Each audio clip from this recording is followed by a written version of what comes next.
प्यारे बच्चों, आपके सामने है कक्षा 6 की हिंदी विषय की वर्कशीट नंबर 19, जो कि बचपन पाठ पर आधारित है और इसे लिखा है कृष्णा सोबती जी ने।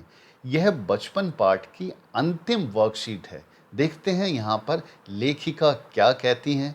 जब वह चाय पीकर चले गए तो मैं अपने कमरे में जाकर आईने के सामने खड़ी हो गई। कई बार अपने को देखा, ऐनक उतारती फिर पहनती फिर उतारती, देखती रही। सूरत बनी लंगूर की। नहीं नहीं नहीं, हाँ हाँ हाँ।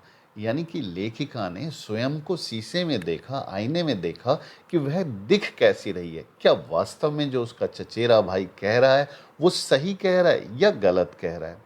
मैंने अपने छोटे भाई का टोपा उठाकर सिर पर रखा। कुछ अजीब लगा, अच्छा भी और मजाकिया भी। तब की बात थी।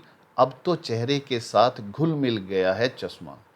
जब कभी उतरा हुआ होता है तो चेहरा खाली खाली लगने लगता है। यानी एक बार हम चश्मा लगाने लग जाएं तो उसके बाद हटाते हैं तो लोग, जब आदत हो जाती है हमें चश्मे के साथ देखने की, तो उन्हें थोड़ा अजीब लगता है।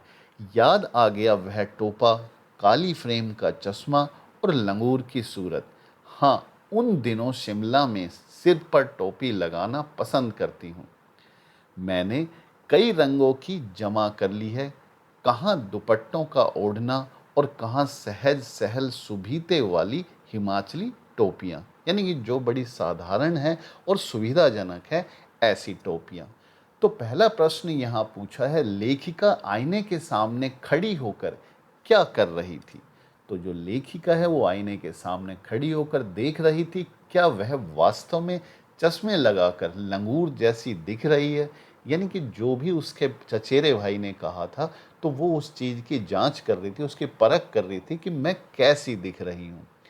दूसरा प्रश्न है कि चेहरे पर चश्मा लगा देखकर लेखिका के चचेरे भाई ने कौन सा शेर सुनाकर उन्हें चिढ़ाया। तो ये पिछली वर्कशीट में दिया हुआ है, इस वर्कशीट में सिर्फ थोड़ी सी पंक्तियां हैं। तो वहां पर था, आंख पर चश्मा लगाया ताकि सूझे दूर की, यह नहीं लड़की को मालूम, सूरत बनी लंगूर की। लेखिका के चचेरे भाई ने यह कहकर उसे चिढ़ाया।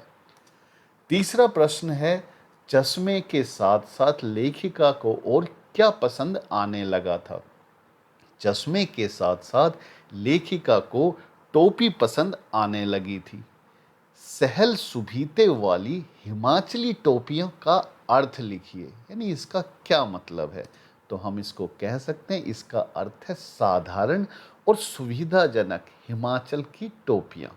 आपको लेखिका के बचपन की कौन सी बात सबसे अच्छी लगी, अपने शब्दों में लिखिए। तो आपने पाठ पढ़ा है, बहुत सारी चीज़ें आपने उसमें पढ़ी हैं, आपको जो भी अच्छा लगा हो सरल भाषा में अपने शब्दों में उसे लिख सकते हैं। यहाँ पर मैंने दिया है कि मुझे लेखिका का बिस्तर पर लेटकर मज़े से चॉकलेट खाना बहुत अच्छा लगा।